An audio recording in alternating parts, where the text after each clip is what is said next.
Assalamualaikum warahmatullahi wabarakatuh. Kami dari kelompok 2 yang beranggotakan saya Syaharani Nurjana dan teman saya. Mayang Tresnawati Putri. Kami akan mempresentasikan materi chapter 12 tentang aset tak berwujud. Nah, di sini pertama-tama kita mengenali karakteristik dari aset tak berwujud. Aset terpenting yang merupakan contoh dari Christian Dior adalah citra mereknya, bukan pelengkapan tokonya.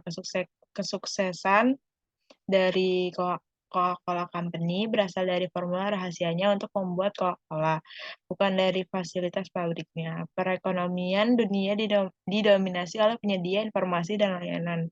Untuk perusahaan-perusahaan ini, aset utama mereka seringkali tidak berwujud.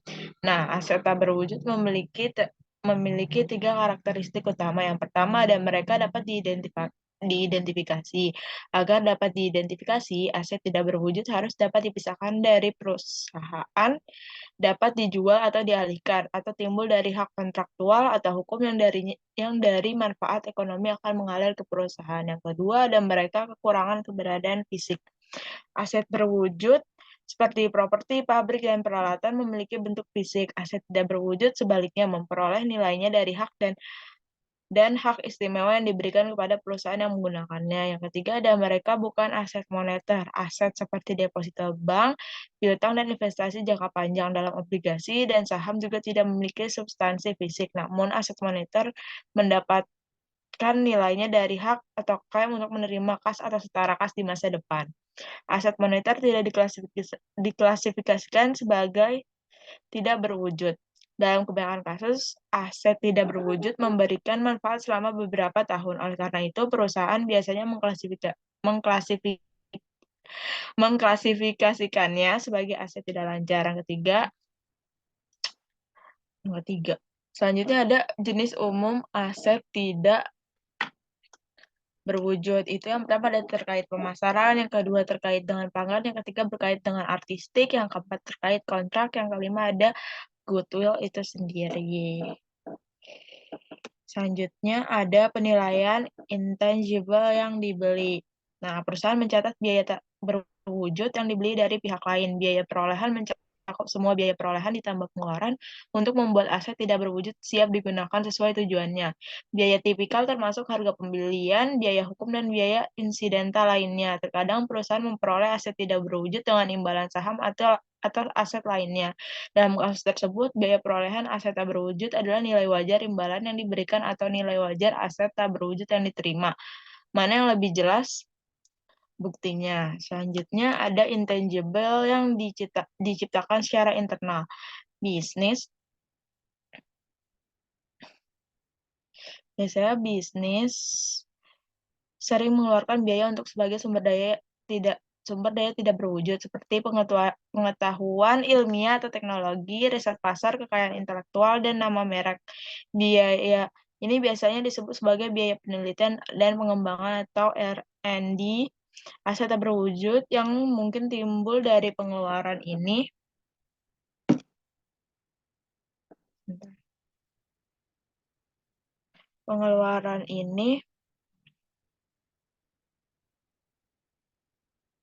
termasuk paten, perangkat lunak komputer, hak cipta, dan merek dagang. Misalnya, seperti di perusahaan Nokia mengeluarkan biaya R&D untuk mengembangkan peralatan komunikasinya yang menghasilkan hak paten terkait teknologinya. Dalam menentukan akuntansi untuk biaya ini, perusahaan tersebut harus menentukan apakah proyek R&D-nya berada pada tahap yang cukup lanjut untuk dianggap layak secara ekonomi. Untuk melakukan ini, perusahaan perlu mengevaluasi biaya yang dikeluarkan selama fase penelitian dan fase pengembangan. Selanjutnya, di sini terdapat ilustrasi menunjukkan 2 tahap kegiatan penelitian dan pengembangan bersama dengan perlakuan akuntansi untuk biaya yang dikeluarkan selama tahap tersebut. Di sini ada beginning of project-nya dan ready for sale for use. Ini ada research phase, pengeluaran, terus ini ada development phase. Sini ada beban, mengkapitalisasi itu maksudnya ekonomi viability. Selanjutnya tuh gambar tersebut merupakan tahapan penelitian dan pengembangan. Sebagaimana ditunjukkan, semua biaya yang dikeluarkan dalam tahap penelitian dibebankan pada saat terjadinya. Setelah proyek bergerak ke tahap pengembangan, biaya pengembangan tentu dikapitalisasi. Secara khusus, biaya pengembangan dikapitalisasi secara kriteria tertentu terpenuhi, yang menunjukkan bahwa aset tidak berwujud yang ekonomis akan dihasilkan dari proyek R&D. Intinya, kelayakan ekonomi menunjukkan bahwa proyek tersebut cukup jauh dalam proses sehingga manfaat ekonomi dari proyek R&D akan mengalir ke perusahaan. Oleh karena itu, biaya pengembangan yang dikeluarkan sejak saat itu memenuhi kriteria pengakuan dan harus dicatat sebagai aset tidak berwujud. Singkatnya, perusahaan membebankan semua biaya fase penelitian dan beberapa biaya fase pengembangan. Biaya pengembangan tertentu dikapitalisasi setelah kriteria kelayakan ekonomi terpenuhi. IFRS mengidentifikasi beberapa kriteria spesifik yang harus dipenuhi sebelum biaya pengembangan dikapitalisasi.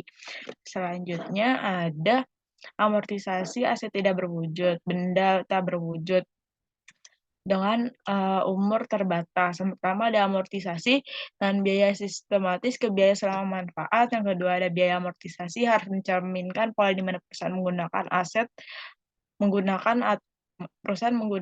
aset.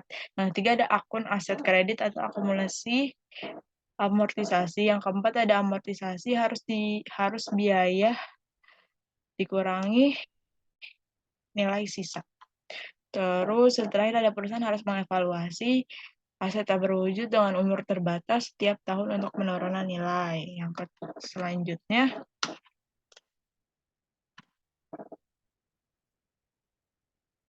ada amortisasi benda tak berwujud yang hidupnya tak terbatas. Nah, jika tidak ada faktor hukum, peraturan kontraktual, persaingan, atau lainnya yang membatasi masa manfaat aset tidak berwujud, perusahaan menganggap masa manfaatnya tidak terbatas. Umur yang tidak terbatas berarti bahwa tidak ada batasan yang dapat diperkirakan pada periode waktu di mana aset tidak berwujud diharapkan dapat menghasilkan arus kas. Perusahaan tidak mengamortisasi aset tidak berwujud dengan umur yang tidak terbatas. Nah, sebagai ilustrasi, diasumsikan bahwa suatu perusahaan memperoleh merek dagang yang digunakan untuk membedakan produk konsumen terkemuka. Itu memperbarui merek dagang setiap 10 tahun. Semua bukti yang menunjukkan bahwa produk merek dagang ini akan menghasilkan arus kas untuk jangka waktu yang tidak terbatas. Dalam hal ini, merek tersebut memiliki umur yang tidak terbatas. Selanjutnya, itu perusahaan juga harus menguji intangible tak berwujud untuk penurunan nilai setidaknya setiap tahun. Uji penurunan nilai untuk aset tidak berwujud dengan umur tak terbatas serupa dengan pengujian untuk aset tak berwujud dengan umur terbatas. Artinya, rugi penurunan nilai harus diakui sebesar jumlah tercatat aset tidak berwujud yang umurnya tidak terbatas lebih besar daripada jumlah yang dapat diperoleh kembali. Selanjutnya ada di sini merupakan perlakuan akuntansi untuk intangible. Di sini ada tipe atau jenis aset tidak berwujud itu umurnya terbatas dan umur terbatas tidak berwujud dengan cara diperoleh, dibeli itu dikapitalisasi, terus kalau yang secara internal dibuat itu beban, terus amortisasinya selama masa manfaat, terus ada impairment test atau uji penurunan membandingkan jumlah yang dapat diperoleh kembali dengan nilai tercatat. Terus yang kedua ada hidup tak terbatas, umuran tak terbatas atau hidup tak terbatas yang tidak berwujud, yang cara diperolehnya dibelinya itu dikapitalisasi, secara internal dibuatnya itu biaya atau expense, terus amortisasinya tidak mengamortisasi, uji penurunannya sama dengan membandingkan jumlah yang dapat diperoleh kembali dengan nilai tercatat. Kecuali untuk biaya terbatas tertentu yang memenuhi kriteria pengakuan. Selanjutnya ada jenis aset tak berwujud. Ada banyak jenis aset tidak berwujud, sering diklasifikasikan ke dalam 6 kategori utama. Yang pertama ada aset tidak berwujud terkait pemasaran, yang kedua ada aset tidak berwujud terkait pelanggan, yang ketiga aset tidak berwujud yang berhubungan dengan seni, yang keempat ada aset tidak berwujud terkait kontrak, yang kelima ada aset tidak berwujud terkait teknologi, yang keenam ada goodwill. Selanjutnya itu kita bahas satu-satu dari aset tidak berwujud terkait pemasaran. Nah, perusahaan terutama menggunakan aset tidak berwujud terkait pemasaran dalam pemasaran atau promosi produk atau layanan mereka. Contoh adalah merek dagang atau nama dagang, kepala surat kabar, nama domain internet, dan perjanjian non-kompetisi. Merek dagang atau nama dagang adalah kata, frasa, atau simbol yang membedakan atau mengidentifikasi perusahaan atau produk tertentu. Nama dagang tersebut seperti Mercy atau Mercedes-Benz, Pepsi, Cola, Honda, Cadbury, X, Wheaties, atau IKEA menciptakan identifikasi produk langsung di benak kita sehingga meningkatkan daya jual. Berdasarkan hukum umum, hak untuk menggunakan merek dagang atau nama dagang, baik yang terdaftar maupun tidak secara eksklusif, dimiliki oleh pengguna asli selama pengguna asli terus menggunakannya. Jika sebuah perusahaan membeli merek dagang atau nama dagang, itu mengkapitalisasi biaya pada harga pembelian. Jika sebuah perusahaan mengembangkan merek dagang atau nama dagang, ia mengkapitalisasi biaya yang terkait dengan mengamankannya seperti biaya pengacara, biaya pendaftaran, biaya desain, biaya konsultasi, dan biaya pembelian hukum yang berhasil. Namun itu tidak termasuk biaya penelitian dan biaya pengembangan yang tidak memenuhi kriteria pengakuan. Jika total biaya merek dagang atau nama dagang tidak signifikan, perusahaan hanya membebankannya. Selanjutnya ada aset tidak berwujud terkait pelanggan. Nah, aset tak berwujud terkait pelanggan dihasilkan dari interaksi dengan pihak luar. Contohnya, pelanggan, termasuk daftar pelanggan, pesanan atau backlog produksi, dan hubungan pelanggan baik kontrak maupun non-kontrak. Nah, yang kedua ada memanfaatkan biaya akuisisi. Yang ketiga ada diamortisasi ke beban selama masa manfaat. Selanjutnya, sebagai ilustrasi, terdapat diasumsikan bahwa Grand Market EG memperoleh daftar pelanggan sebuah surat kabar sebesar seharga 6 juta pada tanggal 1 Januari 2019. Basis data pelanggan ini mencakup nama, detail kontak, riwayat pesanan, dan informasi demografis. Grand Market berharap mendapat manfaat dari informasi tersebut secara merata selama periode 3 tahun. Dalam hal ini, daftar pelanggan adalah barang tak terwujud dengan umur terbatas yang harus diamortisasi oleh Grand Market berdasarkan garis lurus. Nah, Great Market itu mencatat pembelian daftar pelanggan dan mengamortisasi daftar pelanggan pada setiap akhir tahun sebagai berikut. Yang pertama itu di 1 Januari 2019, dia mencatat 6 juta mencatat akun customer list 6 juta di debit dan kredit cash sebesar 6 juta di debit, cashnya di kredit sebesar 6 juta. Untuk mencatat biaya amortisasi tanggal 31 Desember 2019, 2020, 2021 itu setiap tahunnya sama. Dengan mendebet beban amortisasi di debit sebesar 2 juta dan mengkredit customer list or accumulated customer list amortization itu 2 juta. Jadi 2 juta itu dari dia dari 6 juta dibagi 3 tahun. Karena di sini di informasinya masa manfaatnya itu di periode selama 3 periode atau 3 tahun. Jadi setiap tahunnya diamortisasi ke beban amortisasi sebesar 2 juta. Jadi contoh sebelumnya mengasumsikan tidak ada nilai sisa untuk daftar pelanggan. Tapi bagaimana jika Green Market menentukan bahwa mereka dapat menjual daftar tersebut seharga 60.000 euro ke perusahaan lain pada akhir 3 tahun. Dalam hal ini, Green Market harus mengurangkan nilai sisa dari biaya untuk menentukan biaya amortisasi setiap tahun. Nah, beban amortisasi akan menjadi 1.980 per tahun, seperti yang ditunjukkan pada ilustrasi yang ini nih. Ada deh. Jadi dia tuh tadinya kan cost-nya 6 juta.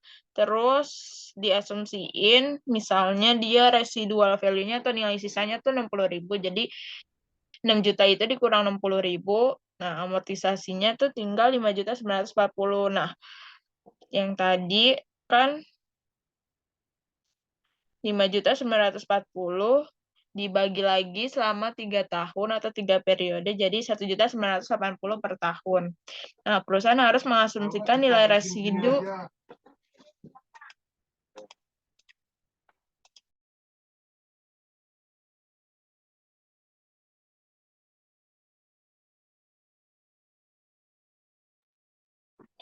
perusahaan harus mengasumsikan nilai residu nol kecuali masa manfaat aset kurang dari umur ekonomis dan tersedia bukti yang ada mengenai nilai residu.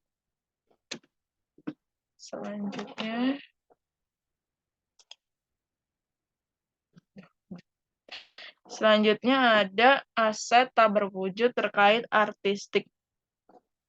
Nah, aset tidak berwujud yang terkait dengan seni melibatkan hak kepemilikan atas drama, karya sastra, karya musik, gambar, foto, dan materi video atau audiovisual. Hak cipta melindungi hak kepemilikan ini. Hak cipta adalah hak yang diberikan oleh pemerintah yang dimiliki oleh semua penulis, pelukis, musisi, pemahat, dan seniman lain dalam kreasi dan ekspresi mereka.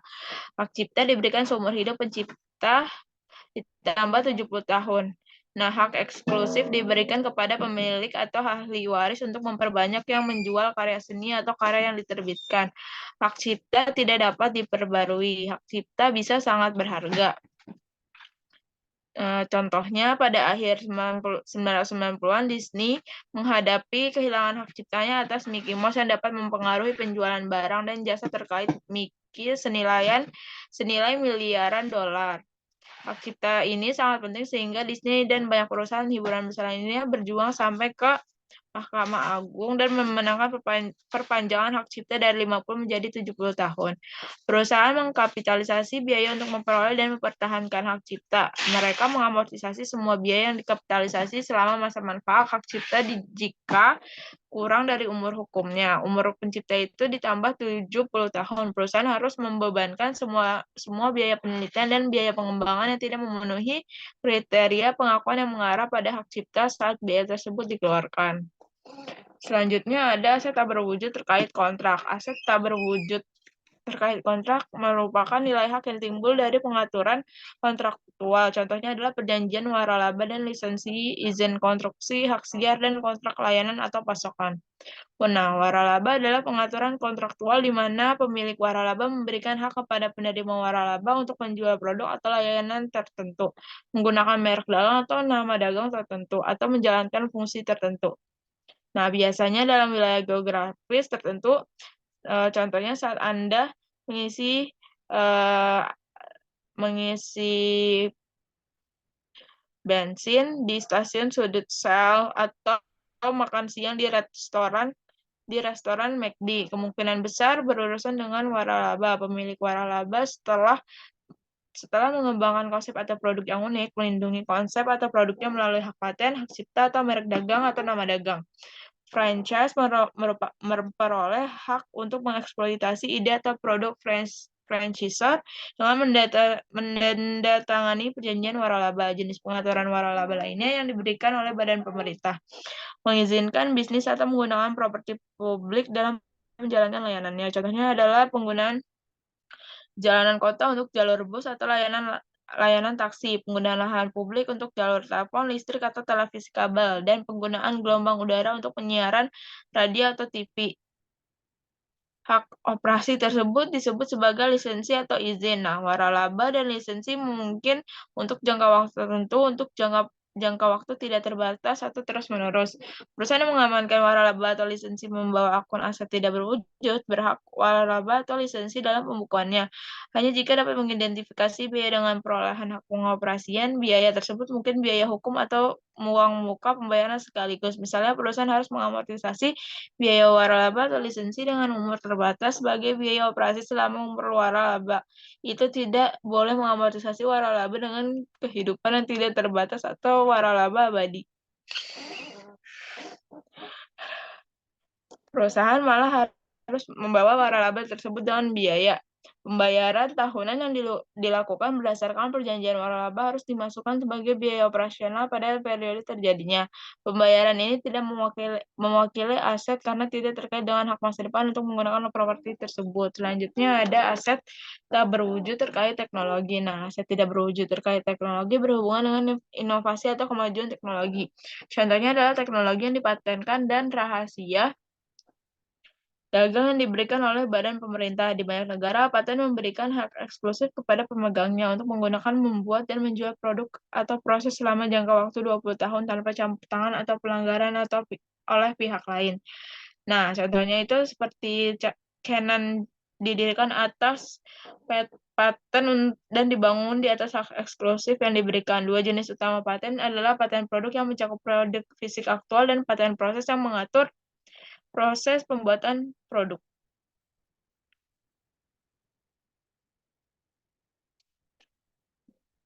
Nah,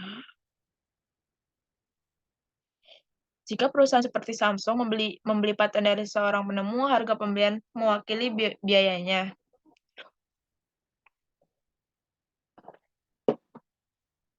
Samsung Samsung dapat mengkapitalisasi biaya lain yang timbul sehubungan dengan pengamanan paten, serta biaya pengacara dan biaya lain yang tidak dapat dipulihkan dari tuntutan hukum yang berhasil untuk melindungi paten. Sebagai bagian dari biaya paten, namun ia harus membebankan semua biaya penelitian dan setiap biaya pengembangan yang dikeluarkan sebelum mencapai kelayakan ekonomi terkait dengan pengembangan produk, proses, atau ide yang kemudian dipatenkan. Perusahaan harus mengamortisasi biaya paten selama umur hukumnya atau umur manfaatnya atau periode di mana manfaat diterima, mana yang lebih pendek. Jika Samsung memiliki paten sejak tanggal yang diberikan dan mengharapkan paten tersebut berguna selama masa hukumnya, perusahaan harus mengamortisasinya selama 20 tahun. Jika tampaknya paten akan berguna untuk jangka waktu yang lebih singkat, katakanlah selama 5 tahun, paten tersebut harus mengamortisasi biaya selama 5 tahun. Perubahan permintaan penemuan baru menggantikan yang lama, ketidakcukupan, dan faktor lain yang sering membatasi masa manfaat paten menjadi kurang dari umur hukumnya. Misalnya, masa manfaat paten farmasi sering kurang dari masa legal karena masa pengujian dan persetujuan yang mengikuti penerbitannya. Seperti disebutkan sebelumnya, perusahaan mengkapitalisasi biaya membela hak cipta. Perlakuan akuntansi untuk pembelaan paten serupa. Perusahaan membebankan semua biaya hukum dan biaya lain yang dikeluarkan untuk berhasil mempertahankan gugatan paten ke, ke akun aset.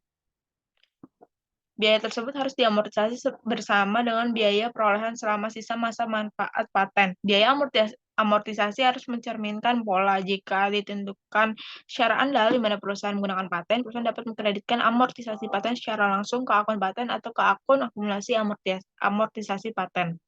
Selanjutnya, sebagai ilustrasi, asumsikan bahwa Harcourt Company menggunakan biaya hukum sebesar $180.000 pada tanggal 1 Januari 2019. Untuk berhasil mempertahankan paten, masa manfaat paten adalah 10 tahun. Diamortisasikan dengan metode garis lurus, Harcourt mencatat biaya hukum dan amortisasi pada akhir tahun 2019 sebagai berikut. Nah, yang untuk 1 Januari 2019 untuk mencatat legal fees related to patent itu mendebet akun paten sebesar 180.000 dan mengkredit cash dikredit 180.000.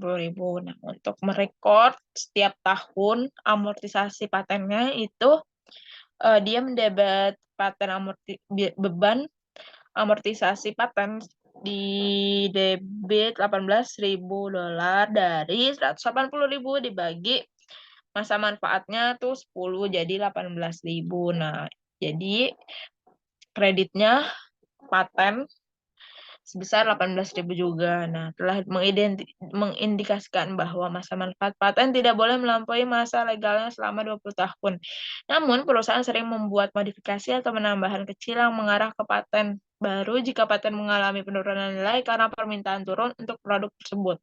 Aset tersebut harus segera dihapuskan atau dihapuskan menjadi beban. Selanjutnya ada goodwill. Secara konseptual, goodwill merupakan manfaat ekonomi masa depan yang timbul dari aset lain yang diperoleh dalam kombinasi bisnis yang tidak diidentifikasi secara individual dan diakui secara terpisah.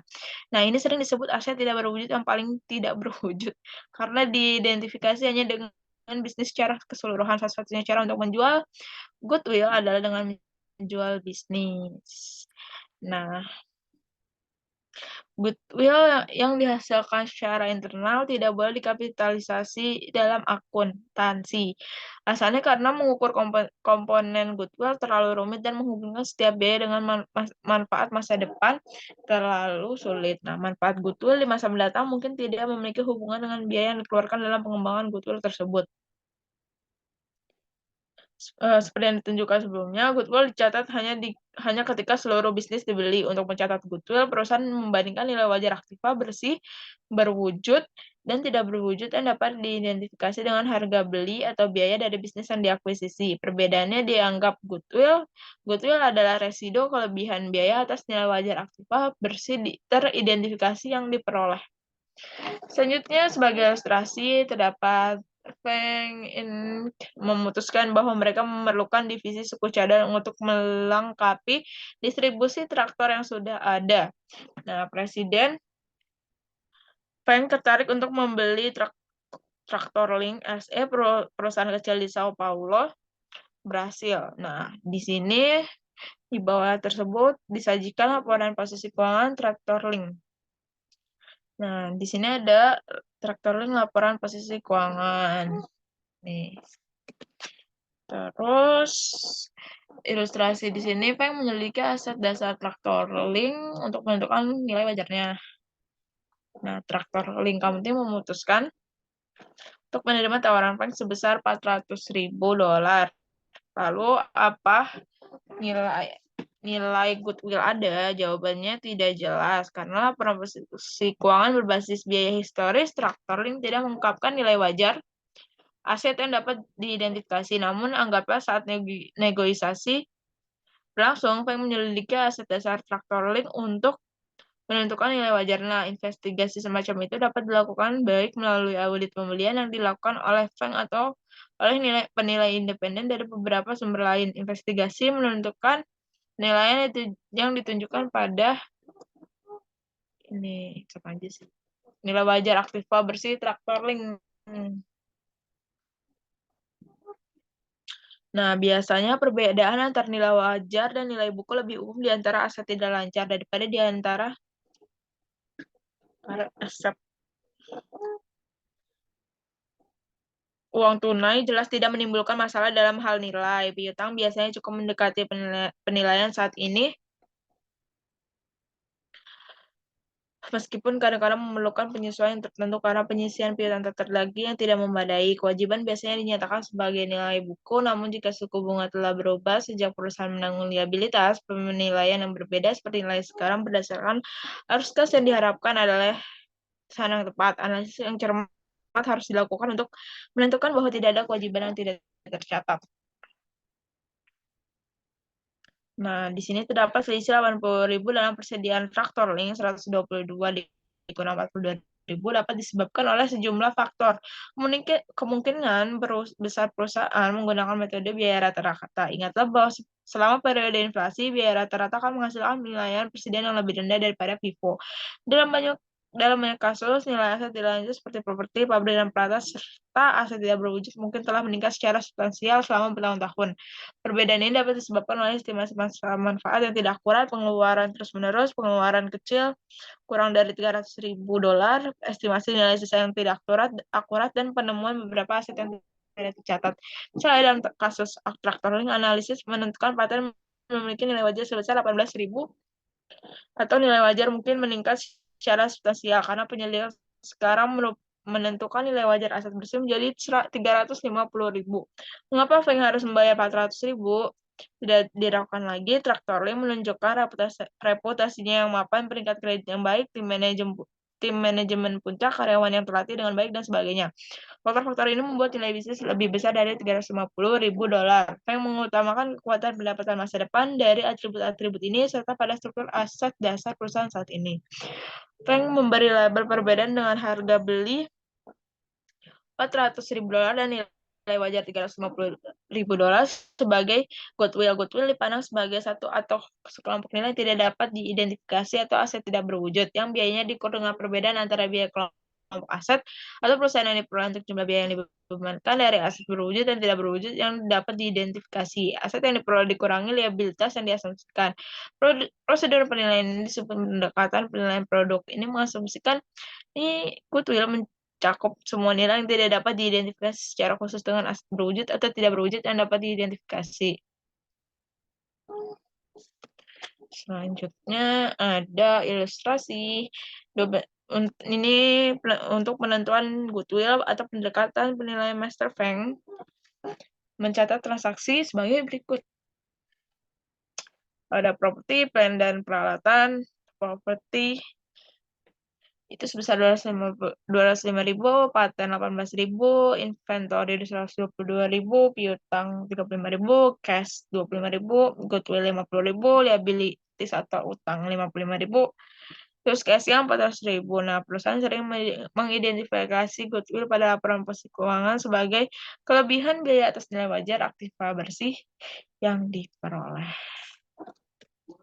Soalnya ada penghapusan goodwill. Pertama ada perusahaan yang mengakui goodwill dalam kombinasi bisnis menganggap goodwill tersebut memiliki umur yang tidak terbatas dan oleh karena itu tidak boleh diamortisasi meskipun goodwill dapat menurun nilainya dari waktu ke waktu. Memprediksi umur goodwill yang sebenarnya dan pola amortisasi yang tepat sangatlah sulit. Selain itu, investor menganggap biaya amortisasi tidak banyak berguna dan mengevaluasi kinerja keuangan. Selain itu, komunitas investasi ingin mengetahui jumlah yang diinvestasikan dalam goodwill yang seringkali merupakan aset tak berwujud terbesar dalam laporan asesi keuangan perusahaan. Oleh karena itu, perusahaan menyesuaikan nilai tercatatnya hanya ketika goodwill mengalami penurunan nilai. Pendekatan ini berdampak signifikan terhadap laporan laba rugi beberapa perusahaan. Beberapa percaya bahwa nilai goodwill akhirnya menghilang. Oleh karena itu, menurut mereka, perusahaan harus membebankan goodwill ke biaya selama periode yang terpengaruh untuk mencocokkan biaya dengan pendapatan dengan lebih baik. Yang lain mencatat bahwa perlakuan akuntansi untuk goodwill yang dibeli dan goodwill yang dibuat secara internal harus konsisten.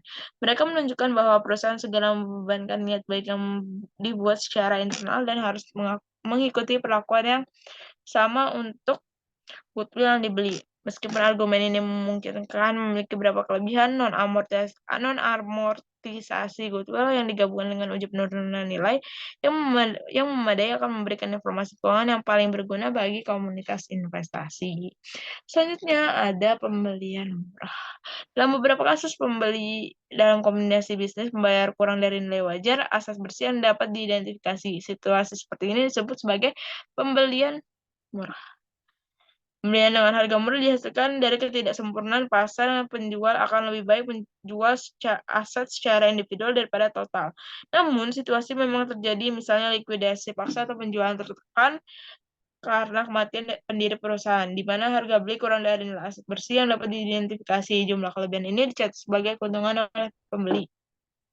Nah, IASB mencatat bahwa keuntungan ekonomi melekat dalam pembelian murah. Pembeli lebih baik dengan jumlah di mana nilai wajar daripada apa yang diperoleh melebihi jumlah yang dibayarkan. Beberapa menyatakan keprihatinan bahwa beberapa perusahaan mungkin mencoba pengakuan keuntungan yang tidak tepat dengan membuat kesalahan yang disengaja dalam penukaran aset atau liabilitas. Akibatnya, IASB mewajibkan perusahaan untuk mengungkapkan sifat transaksi keuntungan ini. Pengungkapan tersebut akan membantu pengguna untuk lebih mengevaluasi kualitas pendapatan yang dilaporkan. Selanjutnya ada penurunan nilai dan penyajian aset tak berwujud. Aset tidak berwujud mengalami penurunan nilai ketika perusahaan tidak dapat memperoleh kembali jumlah tercatat aset baik melalui penggunaan atau penjualannya. Jika jumlah tercatat lebih tinggi dari jumlah terpulihkan, sisinya merupakan rugi penurunan nilai. Jika jumlah yang terpulihkan lebih besar dari jumlah tercatat, tidak ada penurunan nilai yang dicatat. Prosedur khusus untuk mencatat penurunan nilai tergantung pada jenis aset tidak berwujud, masa terbatas atau tidak terbatas, termasuk goodwill. Selanjutnya ada penurunan nilai aktiva berwujud dengan umur terbatas. Aturan yang berlaku untuk penurunan nilai properti, pabrik, dan peralatan juga berlaku untuk aset tak berwujud dengan umur terbatas. Pada setiap tanggal laporan keuangan, perusahaan harus meninjau penurunan nilai aktiva tidak berwujud dengan umur terbatas. Informasi yang mengindikasikan bahwa uji penurunan nilai harus dilakukan mungkin bersifat internal, misalnya perubahan kinerja yang merugikan, atau eksternal, misalnya perubahan negatif dalam lingkungan bisnis atau peraturan perkembangan teknologi atau persaingan. Jika terdapat indikasi aset tidak berwujud mengalami penurunan nilai, perusahaan melakukan uji penurunan nilai. Bandingkan nilai tercatat aset tidak berwujud dengan jumlah yang dapat diperoleh kembali. Nah, perlu diingat bahwa jumlah terpulihkan didefinisikan sorry.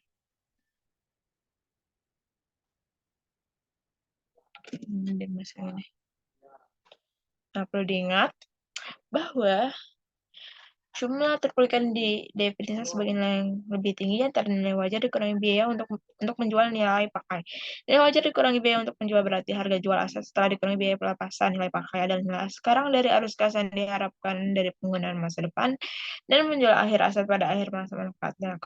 Kerugian penurunan nilai adalah jumlah tercatat aset dikurangi jumlah terpulihkan dari aset yang mengalami penurunan nilai. Seperti halnya penurunan nilai lainnya, kerugian tersebut dilaporkan dalam laporan laba rugi. Perusahaan umumnya melaporkan kerugian di bagian penghasilan dan beban lain-lain. Sebagai ilustrasi, asumsikan bahwa Large SE memiliki paten tentang cara mengekstraksi minyak dari batuan serpi dengan nilai tercatat 5 juta maksudnya pada akhir tahun 2018. Sayangnya beberapa penemuan minyak sapi baru-baru ini berdampak negatif terhadap permintaan minyak serpi teknologi, menunjukkan bahwa paten terganggu. Ledge menentukan jumlah terpulihkan untuk paten berdasarkan nilai pakai atau karena tidak ada pasar aktif untuk paten. Ledge memperkirakan nilai pakai paten sebesar 2 juta berdasarkan perkiraan arus kas masa depan bersih yang didiskontokan pada tingkat bunga pasarnya. Nah, selanjutnya ada ilustrasi yang menunjukkan perhitungan rugi penurunan nilai berdasarkan nilai pakai. Di sini perhitungan kerugian penurunan nilai paten. Nah, pertama itu carrying value of patennya besar 5 juta. Nah, recoverable amount-nya based on value in use sebesar 2 juta. Jadi, dia mengalami kerugian karena carrying value-nya lebih besar daripada recoverable amount. Jadi dia mengalami kerugian sebesar 3 juta atau kerugian penurunan nilai paten sebesar 3 juta. Selanjutnya akan dijelaskan oleh Mayang.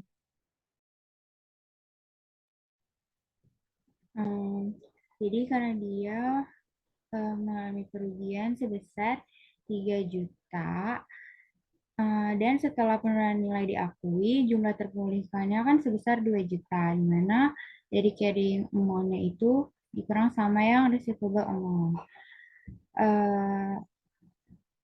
Jadi 2 jutanya itu adalah dasar biaya paten yang baru. Si Lerch harus mengamortisasi jumlah terpulihkan paten atau jumlah tercatat baru selama sisa manfaat atau masa legalnya. Dicari mana yang lebih pendek. Lalu Lerch membuat jurnal berikut untuk mencatat penurunan nilai, di mana rugi penurunan nilai di debit sebesar 3 juta dan paten sebesar 3 juta di kredit. Next.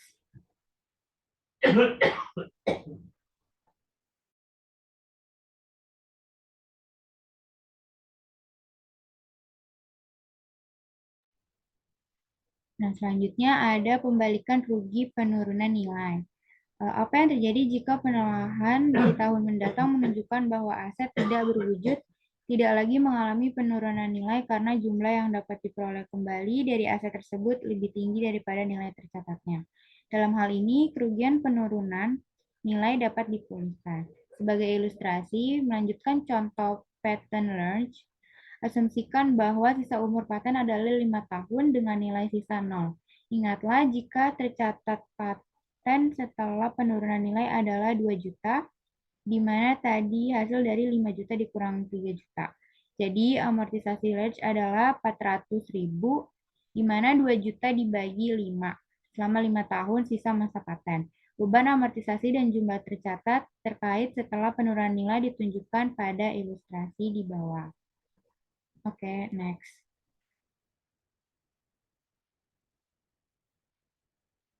Nah, selanjutnya di awal tahun 2020, berdasarkan kondisi yang membaik di pasar untuk teknologi minyak serti, Lerch mengukur kembali jumlah paten yang dapat dipulihkan menjadi 1.750.000. Dalam hal ini, Lerch membalik sebagian dari kerugian penurunan nilai yang diakui dengan ayat jurnal berikut, di mana paten yaitu 1.750.000 dikurang 1.600.000, hasilnya 150.000 di debit. Terus di kreditnya itu pemulihan rugi penurunan nilai sebesar 150.000. Pemulihan kerugian penurunan nilai dilaporkan pada bagian penghasilan dan beban lain-lain pada laporan laba rugi. Nilai tercatat paten sekarang adalah 1.750.000. Di mana itu dari 1.600.000 ditambah 150.000. Dengan asumsi sisa umur paten adalah 4 tahun, Roach mencatat 437.500, di mana itu hasil dari 1.750.000 dibagi 4, beban amortisasi pada tahun 2020. Next.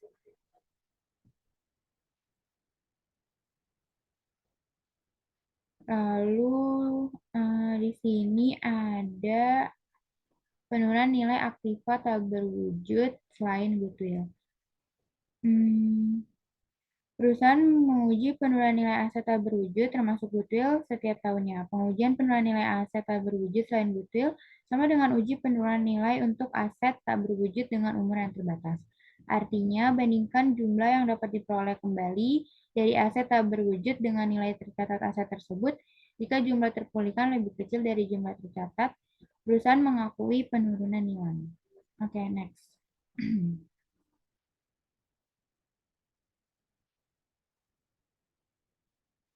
Nah, selanjutnya di sini ada penurunan nilai aktiva tak berwujud dengan umur tak terbatas. Seperti ilustrasi, Arkon Radio membeli lisensi siaran seharga 2 juta. Lisensi dapat diperpanjang setiap 10 tahun. Radio Arkon telah memperbarui lisensi dengan GCC 2 kali dengan biaya minimal. Karena mengharapkan arus kas bertahan tanpa batas waktu, Arkon melaporkan lisensi sebagai aset tak berwujud yang tidak terbatas. Baru-baru ini, GCC memutuskan untuk melelang lisensi ini kepada penawar tertinggi, alih-alih memperbaruinya. Berdasarkan lelang lisensi serupa baru-baru ini, Arkon Radio memperkirakan nilai wajar dikurangi biaya untuk menjual atau jumlah yang dapat diperoleh kembali dari lisensinya menjadi 1.500.000.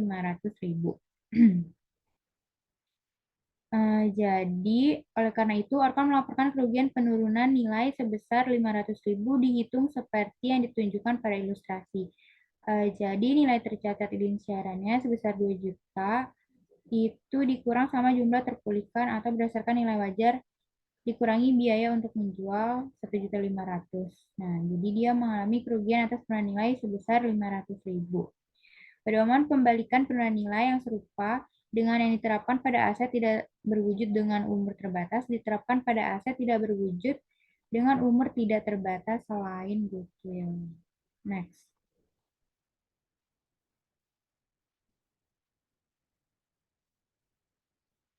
Selanjutnya masih di penurunan nilai aset tak berwujud, yaitu penurunan goodwill. Waktu pengujian penurunan nilai untuk goodwill sama dengan uji penurunan nilai untuk aset tak berwujud lainnya. Artinya, perusahaan harus menguji goodwill setidaknya setiap tahun. Namun, karena goodwill menghasilkan arus kas hanya dalam kombinasi dengan aset lain, uji penurunan nilai dilakukan berdasarkan unit penghasil kas tempat goodwill ditetapkan. Ingat dari diskusi kita di bab 11 bahwa perusahaan mengidentifikasi unit penghasil kas berdasarkan kelompok aset terkecil yang dapat diidentifikasi, yang menghasilkan arus kas secara independen dan arus kas dari aset lain. Di bawah IFRS, ketika sebuah perusahaan mencatat goodwill dalam kombinasi bisnis, ia harus memberikan goodwill tersebut ke unit penghasil kas yang diharapkan mendapat manfaat dari sinergi dan manfaat lain yang timbul dari kombinasi bisnis tersebut. Next.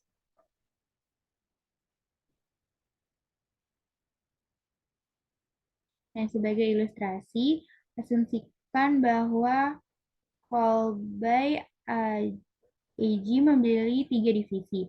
Itu membeli satu divisi produk Prit 4 tahun lalu seharga 2 juta. Sayangnya, Prit mengalami kerugian operasional selama 3 kuartal terakhir. Manajemen Colby sekarang sedang meninjau divisi atau unit penghasil kas untuk tujuan pengujian penurunan nilai tahunannya.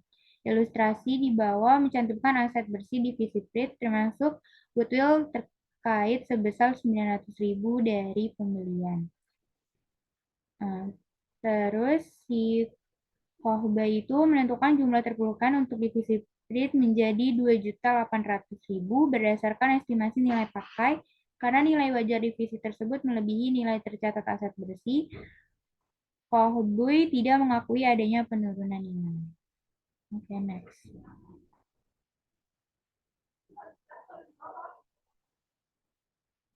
Namun, jika jumlah terpulihkan untuk divisi Prit kurang dari jumlah tercatat aktiva bersih, maka Kolbe harus mencatat penurunan nilai. Sebagai ilustrasi, asumsikan bahwa jumlah yang dapat diperoleh kembali untuk divisi Prit adalah 1.900.000, bukan 2.800.000. Seperti yang ada di ilustrasi. Menghitung jumlah kerugian penurunan nilai yang akan dicatat. Setelah jurnal ini, nilai tercatat goodwill menjadi 400.000 jika kondisi berubah pada periode berikutnya, sehingga jumlah terpulihkan aset divisi Prit selain goodwill melebihi nilai tercatatnya. Callby dapat mengembalikan kerugian penurunan nilai atas aset divisi Prit selain goodwill. Membalikan rugi penurunan nilai goodwill tidak diizinkan. Next.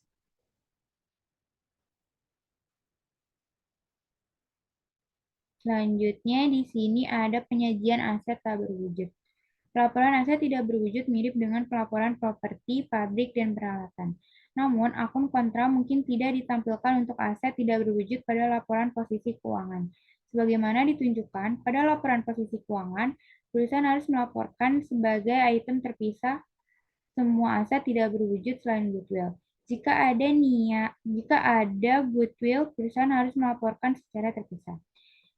ASB menyimpulkan bahwa karena goodwill dan aset tidak berwujud lainnya berbeda secara signifikan dari jenis aset lainnya, ungkapan tersebut menguntungkan pengguna laporan posisi keuangan.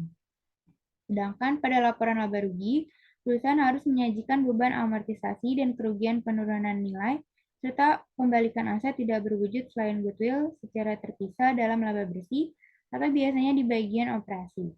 Biasanya disajikan sebagai pos tersendiri. Catatan atas laporan keuangan harus mencakup informasi tentang aset tidak berwujud yang diperoleh termasuk biaya amortisasi untuk setiap jenis aset. Catatan tersebut harus mencakup informasi tentang perubahan nilai tercatat dari setiap jenis aset tidak berwujud selama periode tersebut. Next.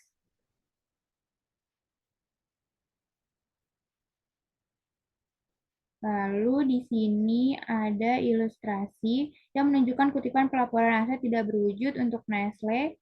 Perhatikan bahwa Nestle menggunakan label neraca untuk laporan posisi keuangannya. Oke, next.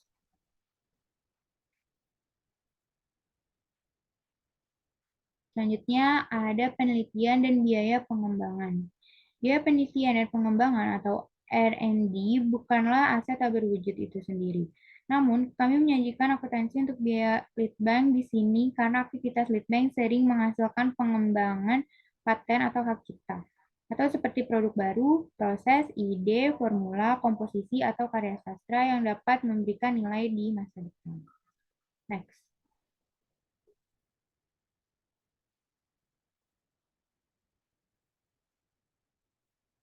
Lalu di sini perusahaan menghabiskan banyak uang untuk penelitian dan pengembangan. Bisa dilihat di ilustrasi menunjukkan pengeluaran untuk R&D atau untuk penelitian dan biaya pengembangan yang dilakukan oleh perusahaan terpilih. Seperti dibahas sebelumnya, nah, IFRS mensyaratkan bahwa semua biaya penelitian dibebankan pada saat terjadinya. Biaya pengembangan dapat dibebankan atau tidak dibebankan pada saat terjadinya. Setelah proyek bergerak ke tahap pengembangan, biaya pengembangan tertentu dikapitalisasi. Kapitalisasi dimulai ketika proyek cukup jauh dalam proses sehingga manfaat ekonomi dari proyek R&D mungkin akan mengalir ke perusahaan atau proyek tersebut layak secara ekonomi. Untuk tujuan pekerjaan rumah, asumsikan bahwa semua biaya R&D dibebankan pada saat terjadinya kecuali dinyatakan sebaliknya. Next.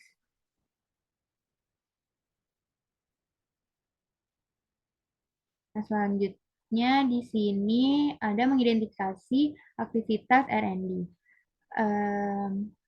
Di sini ada kegiatan penelitian. Jadi kalau kegiatan penelitian itu investigasi asli dan terencana yang dilakukan dengan prospek memperoleh pengetahuan dan pemahaman ilmiah atau teknis baru.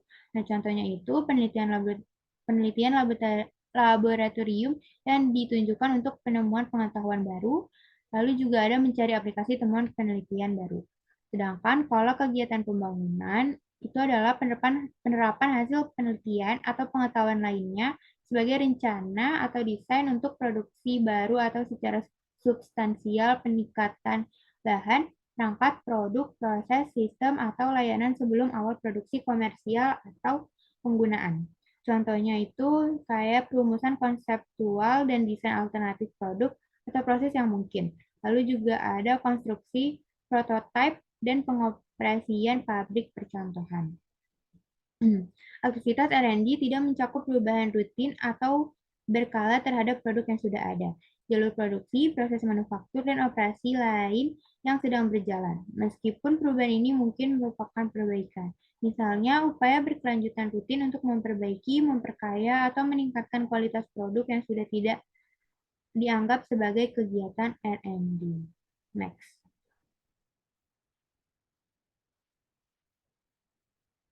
Selanjutnya ada biaya penelitian dan pengembangan akuntansi untuk kegiatan lead bank. Sini ada biaya terkait dengan kegiatan lead bank. Biaya yang terkait dengan aktivitas R&D dan perlakuan akuntansi yang diberikan kepada mereka adalah sebagai berikut. Yang pertama, ada bahan, peralatan, dan fasilitas. Bebankan seluruh biaya kecuali item tersebut memiliki penggunaan alternatif di masa depan atau dalam proyek lain atau lainnya. Jika ada alternatif penggunaan masa depan, bawa barang tersebut sebagai persediaan dan alokasikan sebagai barang habis pakai atau kapitalisasikan dan depresiasi sebagai barang bekas. Lalu yang kedua ada personil, yaitu biaya saat terjadinya gaji, upah, dan biaya terkait lainnya di personel yang terlibat dalam R&D. Lalu ada membeli barang tak berwujud, kenali dan ukur pada nilai wajar setelah pengakuan awal, perhitungkan sesuai dengan sifatnya. Misalnya sebagai aset tak berwujud dengan umur terbatas atau tidak terbatas. Selanjutnya ada layanan kontrak. Bebankan biaya layanan yang dilakukan oleh orang lain sehubungan dengan R&D saat terjadinya. Lalu ada biaya tidak langsung, di mana sertakan alokasi biaya tidak langsung yang masuk akal dalam biaya lead bank, kecuali untuk biaya umum dan administrasi yang harus dikaitkan secara jelas agar dapat disertakan dalam lead bank.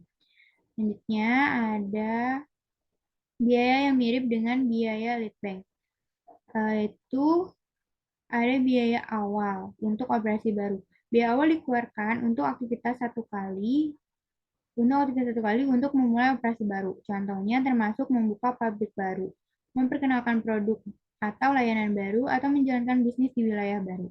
Biaya awal termasuk biaya organisasi seperti biaya hukum dan pemerintah yang dikeluarkan untuk mengatur entitas bisnis baru. Akuntansi untuk biaya awal sangat mudah. Bebankan biaya awal saat terjadinya. Profesi mengakui bahwa perusahaan mengeluarkan biaya awal dengan harapan pendapatan di masa depan atau peningkatkan efisiensi.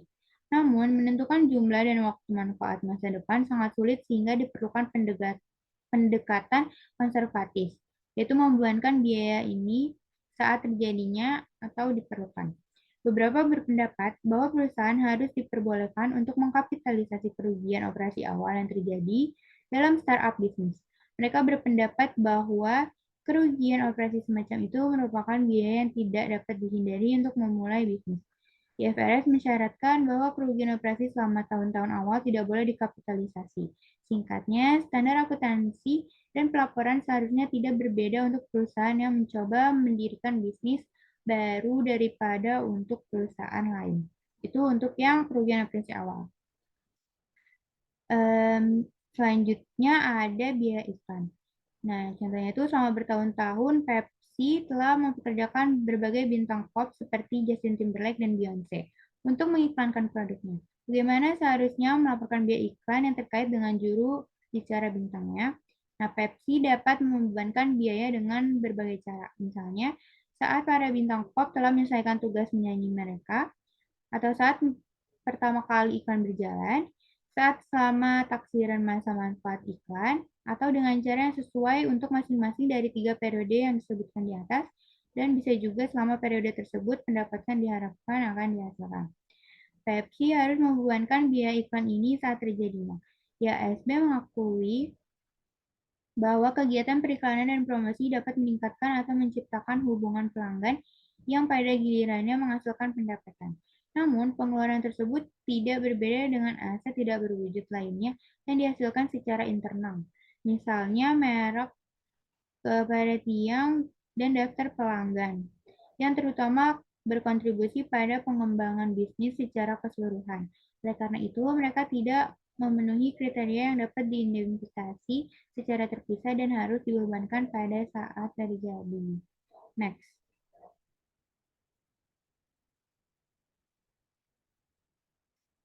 Nah, selanjutnya di sini ada contoh biaya penelitian dan pengembangan. Di E12.17, hitung jumlah yang akan dilaporkan sebagai biaya penelitian dan pengembangan. Jadi yang pertama, biaya peralatan yang diperoleh yang akan memiliki penggunaan alternatif dalam proyek R&D di masa depan selama 5 tahun ke depan menggunakan penyusutan garis lurus sebesar 330.000. Lalu juga ada bahan yang dikonsumsi dalam proyek R&D sebesar 59.000. Ada biaya konsultasi yang dibayarkan kepada orang luar untuk proyek R&D sebesar 100.000. Ada juga biaya personel yang terlibat dalam proyek R&D sebesar 128.000. Ada biaya tidak langsung yang dapat dialokasikan secara wajar untuk proses R&D sebesar 50.000 dan bahan yang dibeli untuk proyek R&D di masa depan sebesar 34.000. Maka perhitungan biaya R&D-nya pertama buat poin yang pertama itu menjadi 66.000 karena 330.000-nya dibagi sama 5 tahun ke depan jadinya 66.000. Terus untuk poin kedua, ketiga, keempat, kelima itu sama, namun untuk poin terakhir itu menjadi 0. Lalu semuanya dijumlah dan hasilnya itu menjadi 403.000. Nah, 403.000 itu adalah biaya R&D-nya. Oke, next.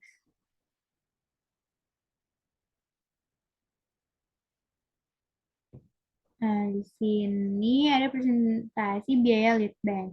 Perusahaan harus mengungkapkan total biaya R&D yang dibebankan ke beban setiap periode. Seperti si GlaxoSmithKline. Jadi dia taruh di situ research and development sebesar 3.560 pada 31 Desember 2015. Next.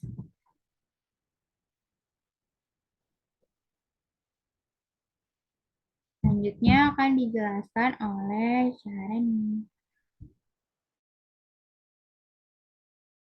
Selanjutnya ada soal latihan E11.3 itu tentang komputasi penyusutan SCD DDB periode parsial. OSBI EG membeli aset pabrik baru pada 1 April 2019, harga 770.000 diperkirakan memiliki masa kerja 20 tahun dan nilai sisa 60.000. Nah, periode akuntansi OSBI adalah tahun kalender. Instruksinya di sini yang pertama ada hitung penyusutan aset ini untuk tahun 2019 dan 2020 menggunakan metode jumlah angka tahun. Kedua ada hitung penyusutan aset untuk tahun 2019 dan 2020 menggunakan metode saldo menurun ganda. Nah, untuk menjawab soal tersebut,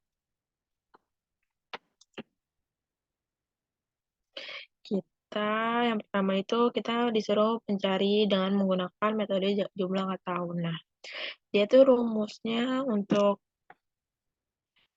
itunya metode jangka angka apa sih jumlah angka tahunnya itu rumusnya n dalam kurung n tambah 1 dibagi 2. Nah, n-nya itu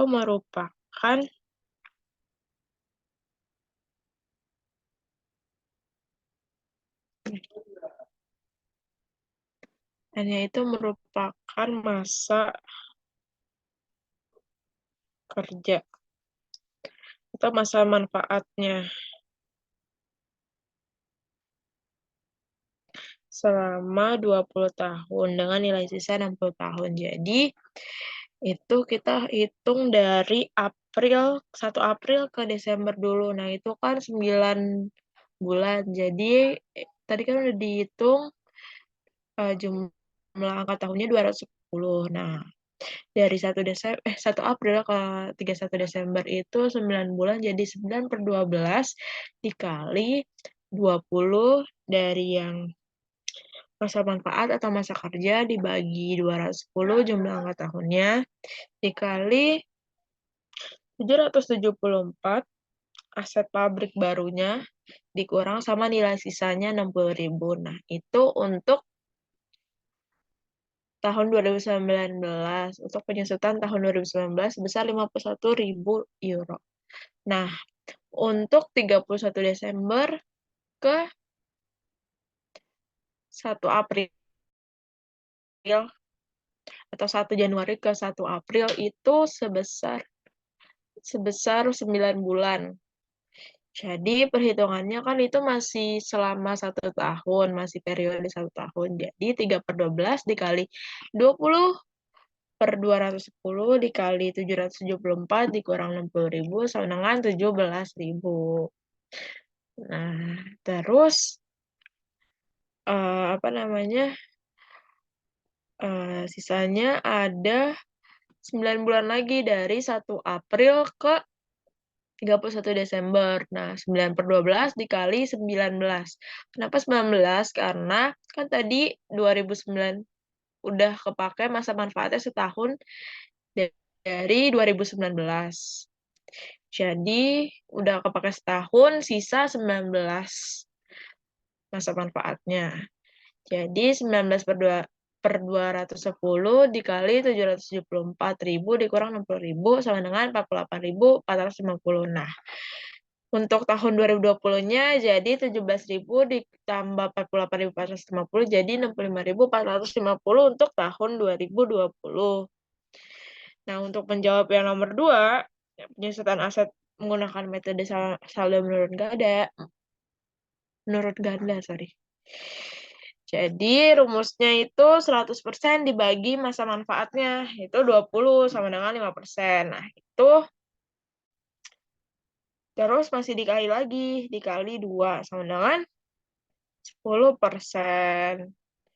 Jadi perhitungannya sama kayak tadi, dari 1 April ke 12 Desember itu, 12 Desember, 31 Desember itu 9 bulan. Nah, per 12 dikali 10%. Kali 774.000 sama dengan 58.050 rupiah untuk tahun 2019. Nah, kalau yang 2020 itu langsung aja, langsung setahun. Jadi, langsung 10% dikali 774, jangan lupa dikurang 58.050. Sama dengan 71.595 untuk tahun 2020. Selanjutnya akan dijelasin oleh Mayang. Oke, selanjutnya kita akan membahas soal S11.8 tentang perhitungan depresiasi. Jadi, ada Goldman SA membeli sebuah mesin pada 1 Juni 2017 harga 31.800 dari tempat pembuatannya. Pengangkutan ke titik pemasangannya adalah 200 dan 500 dikeluarkan untuk memasangnya. Umur manfaat mesin diperkirakan 10 tahun dengan nilai sisa 2.500. Pada tanggal 1 Juni 2018, bagian penting dari mesin diganti dengan biaya 2.700. Dengan bagian yang dirancang untuk mengurangi biaya pengoperasian mesin, nilai buku bagian lama diperkirakan 900. Terus pada tanggal 1 Juni 2021, perusahaan membeli mesin baru dengan kapasitas lebih besar seharga 35.000. Diantarkan terus memperdagangkan mesin lama yang memiliki nilai wajar dan penyisian tukar tambah sebesar 20.000. Untuk mempersiapkan mesin lama, untuk dikeluarkan dari pabrik menelan biaya 75. Dan pengeluaran untuk memasang yang baru adalah 1.500. Diperkirakan mesin baru tersebut memiliki masa manfaat 10 tahun dengan nilai sisa 4.000 pada akhir masa manfaat tersebut. Pertukaran memiliki substansi komersial. Instruksinya, fungsikan penyusutan dihitung dengan dasar garis lurus. Hitung penyusutan tahunan peralatan baru yang harus disediakan untuk tahun fiskal mulai 1 Juni 2021. Oke, next run.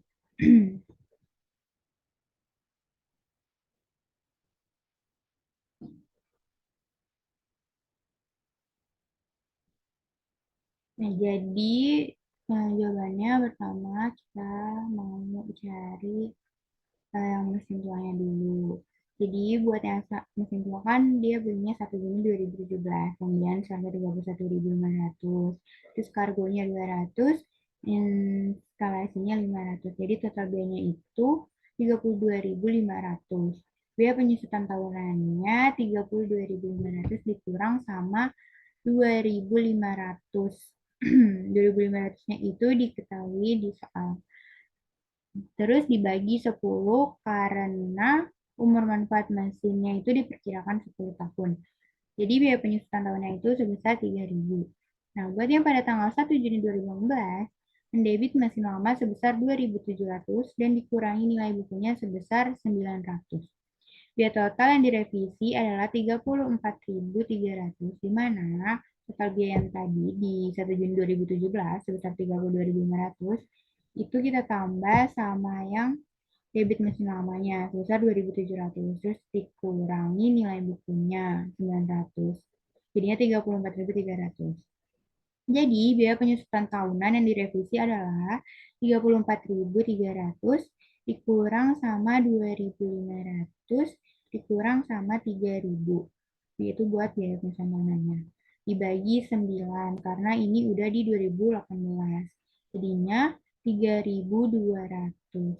Terus, kita hitung juga nilai buku mesin lama buat yang 1 Juni 2021.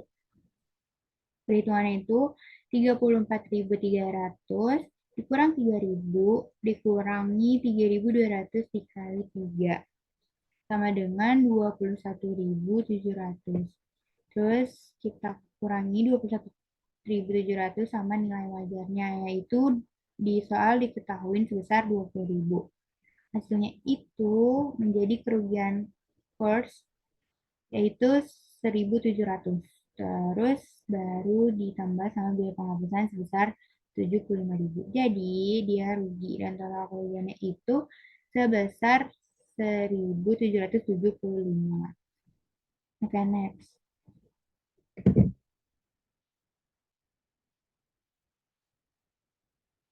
Nah, perhitungan yang tadi itu di slide sebelumnya itu dilakukan untuk menentukan apakah ada keuntungan atau kerugian dari pertukaran mesin lama dengan mesin yang baru dan untuk menunjukkan bagaimana biaya pemindahan dapat dilaporkan.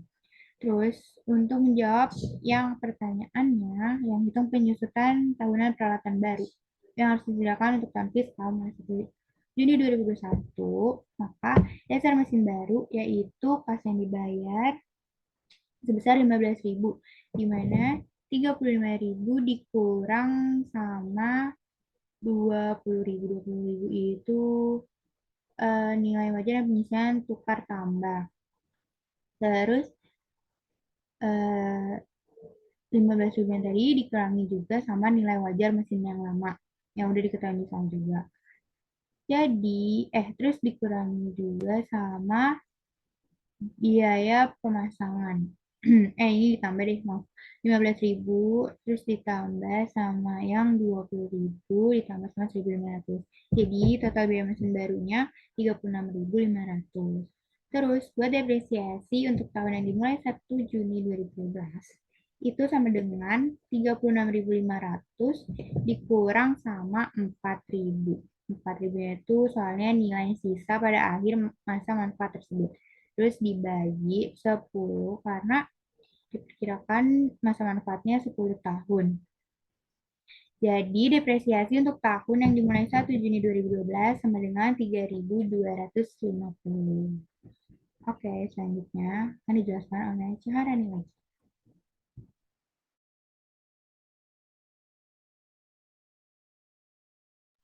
Selanjutnya ada soal latihan 11.13. Depresiasi penggantian perubahan estimasi. Nah, perusahaan Peloton membangun sebuah gedung dengan biaya $2.400.000 dan menempatinya mulai Januari 2000. Nah, diperkirakan pada saat itu umurnya akan menjadi 40 tahun dengan tidak ada nilai sisa pada Januari 2020.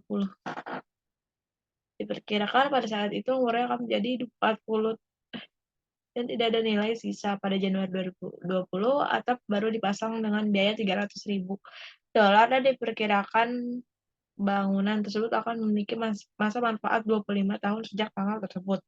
Nah, harga atap lama adalah $180.000. Nah, instruksinya berapa jumlah penyusutan yang seharusnya dibebankan setiap tahun dari tahun 2000 hingga 2019. Diasumsikan depresiasi garis lurus. Yang kedua, ada entry apa yang harus dilakukan pada tahun 2020 untuk mencatat penggantian atap. Yang ketiga, ada persiapkan entry pada tahun 2020 untuk mencatat revisi perkiraan umur bangunan jika perlu. Yang keempat, ada berapa penyusutan yang harus dibebankan pada tahun 2020. Nah, untuk menjawab yang nomor 1, itu kita dengan cara 2.400.000 dari apa namanya, nominal membangun gedung dengan biaya 2.400.000 dibagi 40 tahun dari umur yang diperkirakan umurnya saat itu 40 tahun. Jadi 2.400.000 dibagi 40 sama dengan $60.000. Nah, untuk yang menjawab nomor 2, berapa apa entry apa yang harus dilakukan pada tahun 2020 untuk mencatat penggantian atap. Nah, untuk mencatat kerugian atap itu dari dengan mendebat kerugian pelepasan aset pabrik sebesar 90.000, akumulasi penyusutan bangunan 90.000, didebit dan mengkredit bangunan di kredit 180.000. Nah, itu caranya 90.000 dari 180.000 dikali 20 masa manfaatnya. Sorry. Masa manfaat.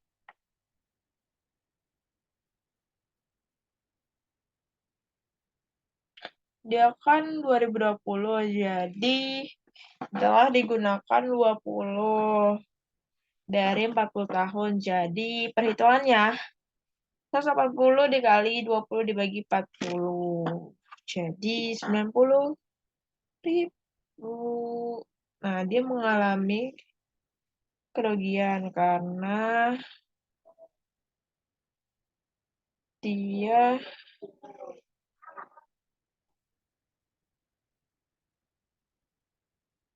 bangunannya lebih 90.000. Jadi dia mengalami kerugian pelepasan aset pabrik 90.000. Jadi terus dia mencatat bangunan di debit 300.000 dan cash di kredit 300.000.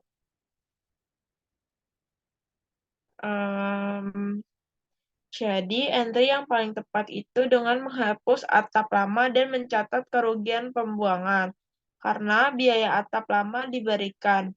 Alternatif lain dengan mendebit akumulasi penyusutan berdasarkan bahwa penggantian tersebut memperpanjang masa manfaat bangunan. Nah, dalam hal tersebut, jadi mencatat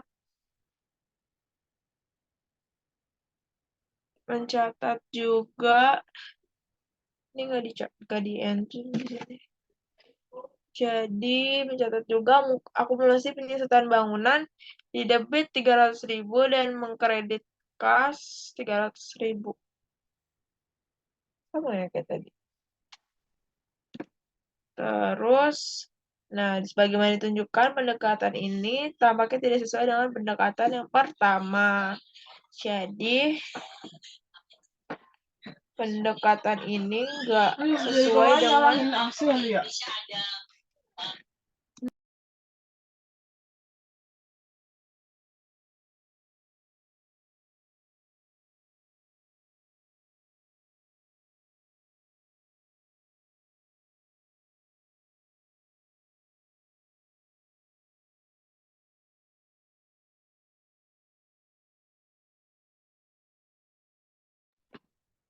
terus abis itu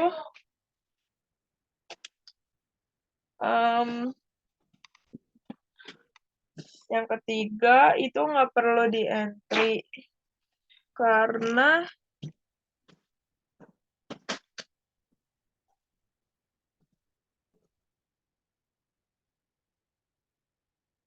nggak perlu mencatat revisi perkiraan umur bangunannya untuk untuk bulan Januari 2020. Terus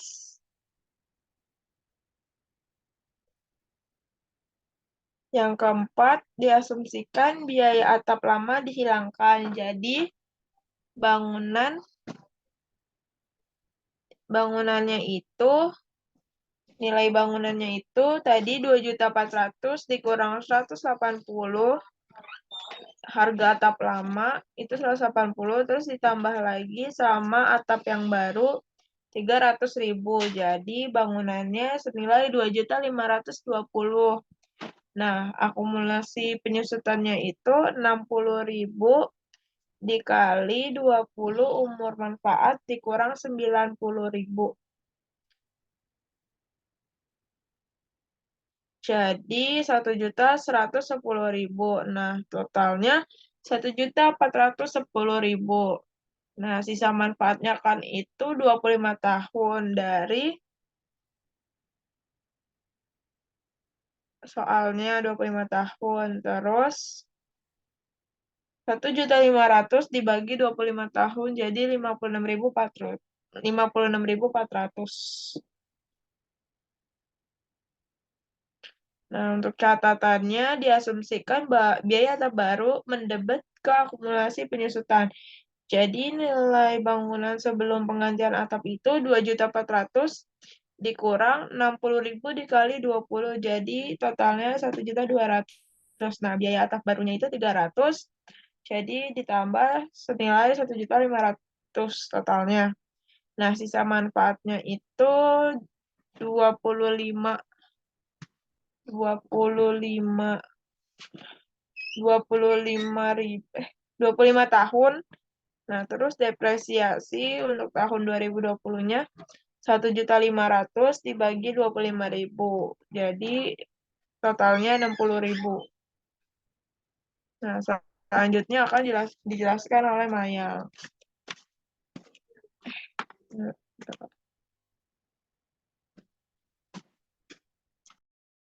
Selanjutnya ada soal P11.2.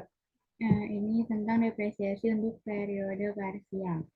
Biaya peralatan yang dibeli oleh Charleston pada 1 Juni 2019 adalah 89.000. Diperkirakan mesin akan memiliki nilai sisa 5.000 pada akhir masa pakainya. Umur layanannya diperkirakan 7 tahun.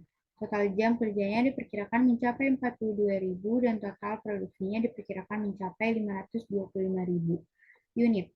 Selama tahun 2019, mesin dioperasikan 6.000 jam dan diproduksi sebanyak 55.000 unit. Selama tahun 2020, mesin tersebut dioperasikan selama 5.500 jam dan diproduksi sebanyak 48.000 unit.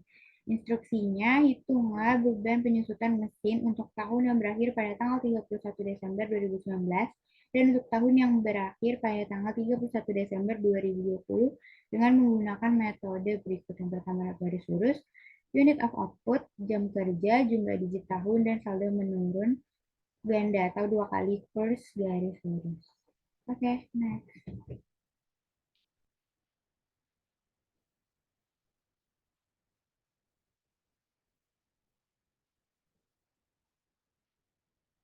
Di sini yang pertama kita selesaikan pakai metode garis lurus. Buat yang metode garis lurus, ini perhitungannya itu 89.000 kita kurangin sama 5.000. 89.000-nya kan biaya peralatan yang dibeli pada 1 Juni 2019. Terus kita kurangin 5.000 yaitu sebagai nilai sisa pada akhir.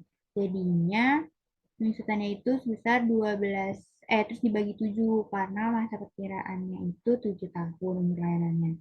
Jadi, silakan 12.000 per tahun. Buat yang 2019, Berarti 12.000 dikali 7 per 12. Kenapa dikali 7 per 12? Karena itu dia dari 1 Juni 2019 ke Desember.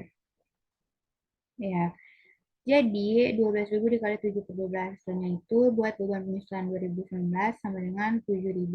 Sedangkan buat tahun yang 2020 itu nggak usah dikali sama 7 per 12. Jadi dia langsung. Jadinya beban penyusutan 2020 itu 12.000. Terus buat yang B, kita hitung pakai unit of output. Masih sama kayak tadi, nilai belinya kita kurangi sama nilai sisa, terus dibagi sama 525.000 unit. Karena 525 unit itu total produksi di 2000, nah, di 2000, oh ya dia benar itu cuma diperkirakan dong. Terus hasilnya kan per unitnya 0,16. Jadi buat 2019 si 0,16 euronya dikali sama jamnya, dikali sama outputnya. Kan kalau 2019 itu diproduksi sebanyak 55.000 unit. Jadi 0,16 dikali 55.000 unit, maka penyusutan 2019 sebesar 8.800. Terus sama juga buat di 2020, 0,16 euronya dikali sama unit yang diproduksi. Unit yang diproduksi sebanyak 48.000. Maka beban penyusutan di 2020 itu sebesar 7.680. Lalu buat yang C, itu pakai perhitungan jam kerja. Sama kayak tadi, nilai belinya dikurangi nilai sisa, terus dibagi sama eh, jam kerjanya yang diperkirakan mencapai 42.000.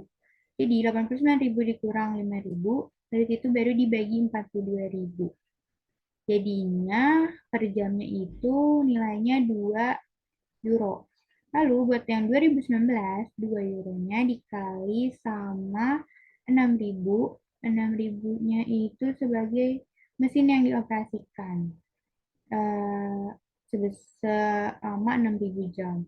Hasilnya beban penyusutan di 2019 sama dengan 12.000. Buat yang 2020, 2 euronya dikali sama 5.500 itu karena di 2020 mesin tersebut dioperasikan selama 5.500 jam.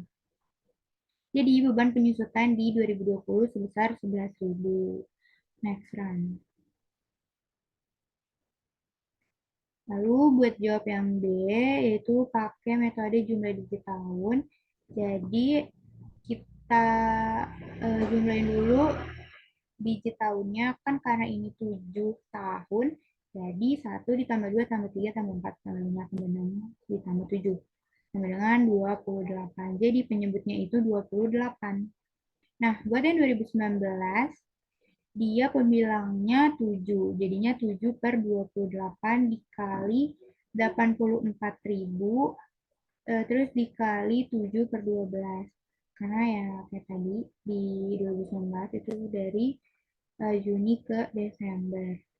Terus, maka uang penyusutannya itu jadinya di 2019 sebesar 12.250.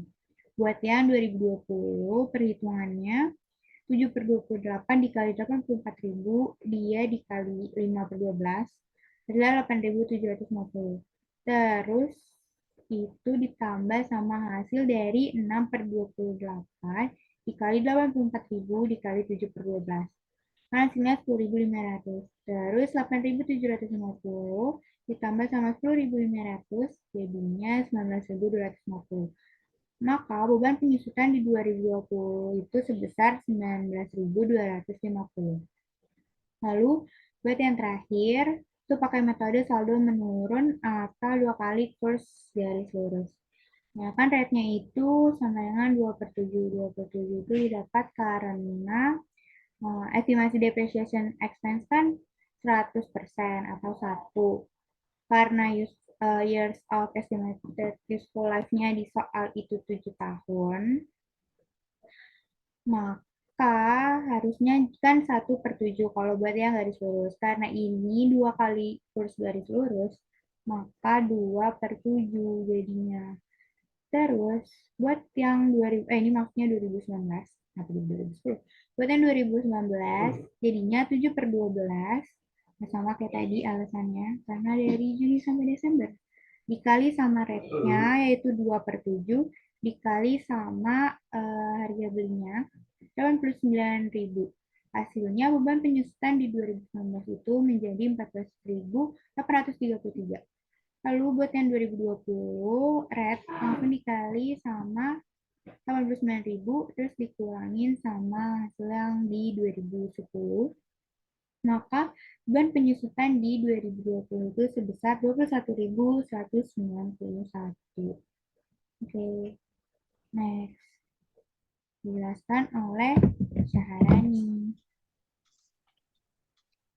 Selanjutnya ada soal latihan P11.6.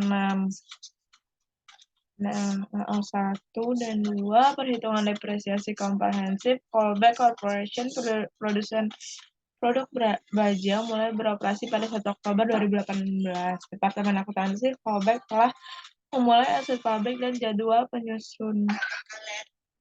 penyusutan disajikan setelah informasi berikut. Anda telah diminta untuk membantu menyelesaikan jadwal ini. Selain memastikan bahwa data yang sudah ada di schedule sudah benar, Anda telah memperoleh informasi berikut dari catatan dan personal perusahaan.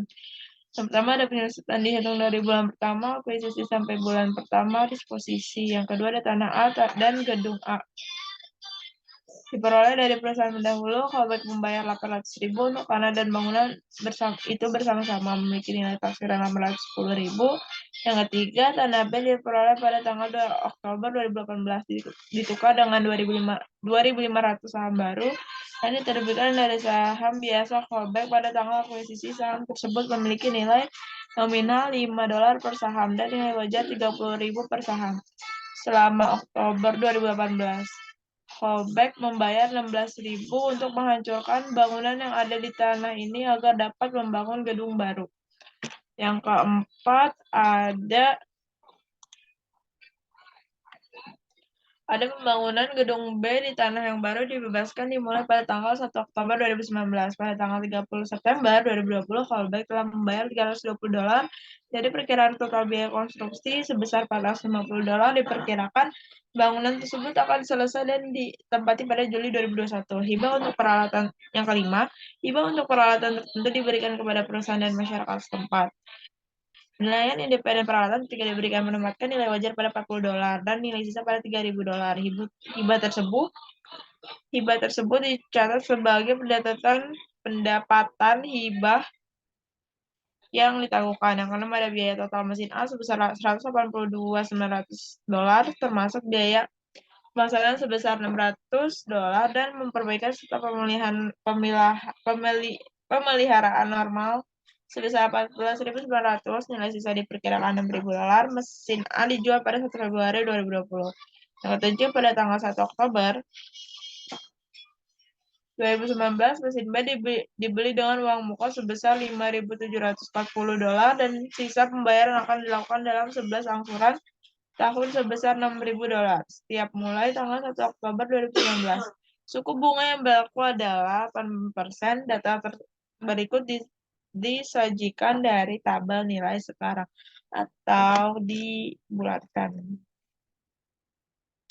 Nah, di sini ada present value of $1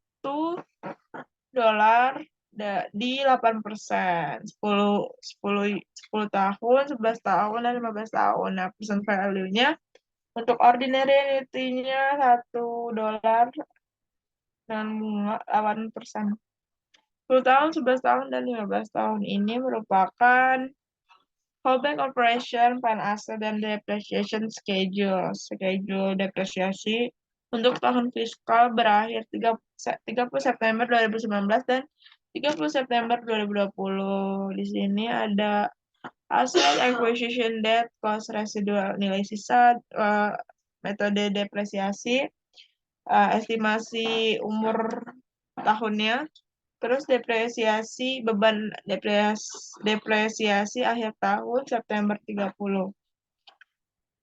Sini ada line up acquisition-nya 1 Oktober 2018, cost-nya $1. Yang lainnya NE atau not sih lupa. Terus building A dia 1 Oktober 2018 $2. Terus residual value-nya 40.000, SLN metodenya estimate-nya 3 tahun atau 3 periode. Beban depresiasi per tahun akhir Septembernya 13.600. Nggak usah dibaca semuanya kali ya. Langsung aja instruksinya. Untuk setiap bernomor pada schedule di atas diberikan jumlah yang benar dan bulatkan setiap jawaban ke dolar terdekat. Nah, untuk menjawab yang pertama, ada 80.000 dialokasikan secara proporsional dengan nilai taksiran dari 1/10 dikali 800.000.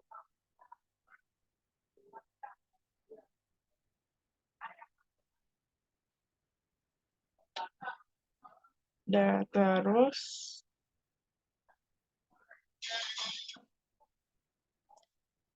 yang kedua ada 720 dialokasikan.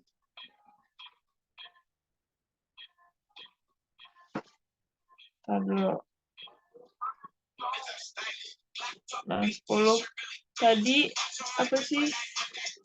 Kecilin dulu, Pak. Terus habis itu 1/10, 10 itu apa namanya?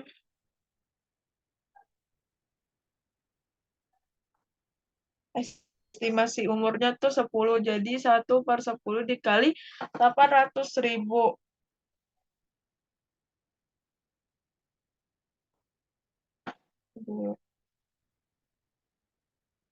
Iya. Terus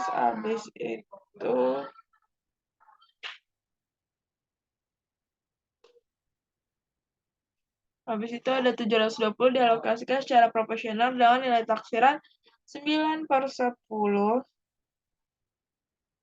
dikali 800.000. 9/10. Terus yang ketiga ada 50 tahun biaya dikurangi residu dari 720 dikurang 40.000 dibagi dengan penyusutan tanah. Itu 13.600. Yang keempat, 13.600 sama dengan tahun sebelum karena merupakan depresiasi garis lurus. Jadi, setiap tahunnya kalau pakai SLN itu sama semua penyusutannya. Yang kelima ada 91.000 jumlah saham 2.500 dikali nilai wajar 30.000. Terus ditambah biaya penghancuran gedung yang ada sebesar 16.000. Yang keenam tidak ada penyusutan sebelum digunakan. Yang ketujuh ada 40.000 itu nilai wajar. Terus yang kedelapan ada biaya 6.000 40.000 dikali presentasi 1/10 dikali 150%.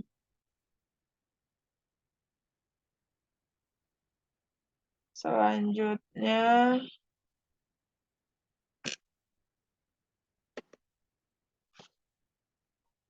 ada biaya 5.100.000 itu 40.000 dikurangi penyusutan tahun sebelumnya 6.000 sama dengan 34.000. Terus dikalikan 34.000 dengan 15%. Selanjutnya ada 188.000 dari total biaya 182.900 dikurangi perbaikan dan pemeliharaan 14.900. Terus ada 36.000 itu biaya sisa dikurangi 168.000 dikurang 6.000. Terus dikaliin 8/36.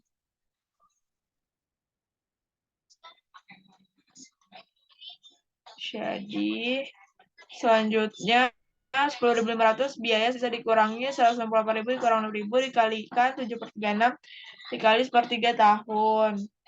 Terus selanjutnya 52.000 pembayaran tahun 6.000 dikalikan nilai anuitas sebesar 8%, ya benar 8%, selama 11 tahun itu 7,710 ditambah uang muka 5.740. Ini dapat ditemukan dalam tabel anuitas karena pembayaran dilakukan pada setiap awal tahun. Ya. Terus sebagai alternatif untuk mengkonversi dari anuitas biasa menjadi anuitas faktor jatuh tempo, lanjutkan sebagai berikut. Untuk 11 pembayaran, gunakan yang sekarang dari anuitas biasa selama 11 tahun, 7,139 kali 1,08 dikalikan faktor 7,710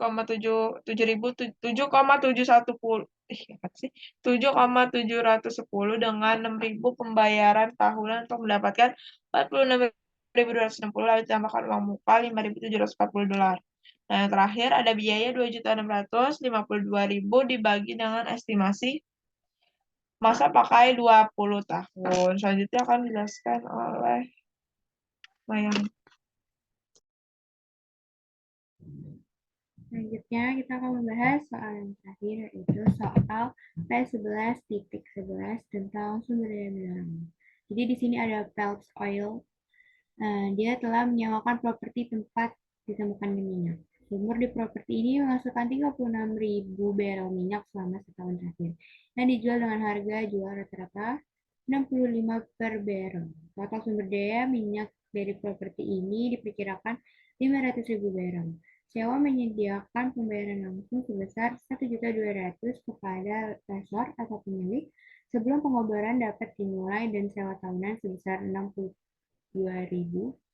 Premi sebesar 4% dari harga jual setiap barrel minyak yang diambil harus dibayarkan setiap tahun kepada lessor. Selain itu, Phelps atau penyewa harus membersihkan semua limbah dan puing-puing dari pengoboran dan menanggung biaya rekondisi tanah untuk pertanian ketika sumur ditinggalkan.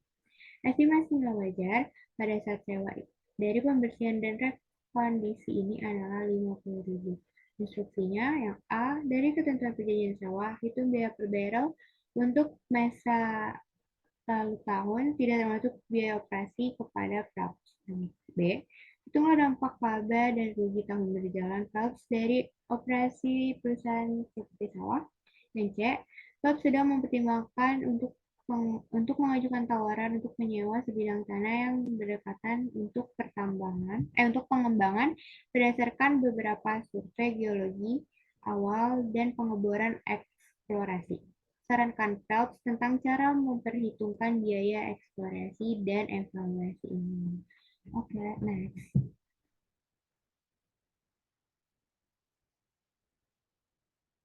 Untuk menjawab yang A, yaitu biaya per barrel. Biaya per barrelnya sama dengan 1.200.000 ditambah sama 50.000 dibagi sama 500.000. Itu 1.200.000-nya kan dia pembayaran langsung. Terus 500.000-nya itu diperkirakannya. Jadinya per barrel itu sebesar 2,5 euro. Terus buat jawab yang B, hitunglah dampak laba dan rugi tahun berjalan Phelps dari operasi perusahaan sawah.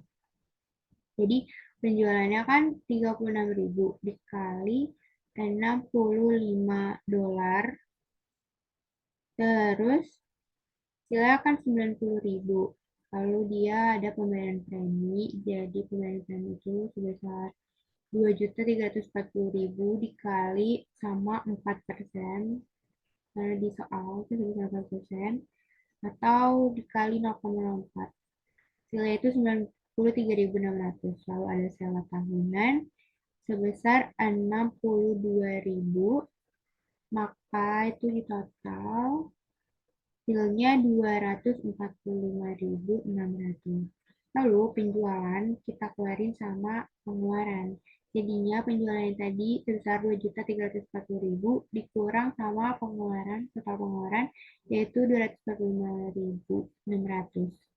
Jadi dia itu laba dan labanya itu pada tahun berjalan sebesar 2.094.400. Lalu buat jawab yang C, tentang cara memperhitungkan biaya eksplorasi dan evaluasi. Jadi PRAPS itu memiliki pilihan tentang bagaimana memperhitungkan eksplorasi dan evaluasi biayanya. Itu dapat menghapus biaya-biaya ini saat dikeluarkan atau memanfaatkan mereka sambil menunggu evaluasi. Oke, next. Ya, sekian dari kelompok 2 tentang materi chapter 12 kali ini. Kurang lebihnya mohon maaf. Wassalamualaikum warahmatullahi wabarakatuh.